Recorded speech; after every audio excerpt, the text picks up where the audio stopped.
In today's video, I'm going to teach you how to customize the Salesforce homepage for one user. Start on your Salesforce home. Click the gear icon in the top right and choose the Advanced Setup option to open the full setup experience.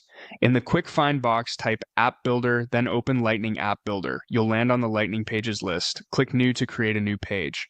The wizard shows 3 page types: App Page, Home Page, and Record Page. Because we're customizing the landing experience, select Home Page and click Next. Give the page a clear, descriptive label so you can recognize it later, something that reflects the audience or purpose. Click Next again. Now choose a template. Think about the content you want to feature. For example, a 2 or 3 column template is great if you plan to show lists alongside charts and reminders. After you pick a template, click Done to open the Builder canvas. Here's where the fun begins. From the left panel, drag and drop the components you want onto the layout regions. Start with the standard components to frame your page, then add a list view to surface records your user cares about. Once it's placed, use the Properties pane to select the object and the specific list view. Next, drag and drop a dashboard component so key metrics are visible at a glance. Choose the dashboard and set the preferred display height. Arrange components so the most important items sit near the top for quick scanning. Click Save to capture your layout changes, then click Activate to decide who sees this page.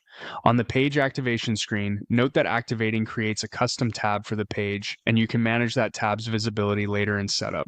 You'll see options including Activate for all users and Activate for system administrators only. It's helpful to review what a full rollout would look like with the all users option, but for tighter control while you test, choose to Activate for system administrators only. You can also pick an icon to represent this page in Lightning Experience and the mobile app. If that's not critical right now, you can skip it.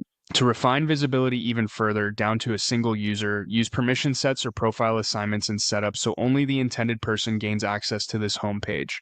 When you're satisfied with the activation choice, click Save. If prompted about the icon or additional settings, choose Skip and Save to finish. And that's it. You've created a customized homepage, placed the right components, saved your work, and activated it with targeted visibility, perfect for tailoring the experience to one user.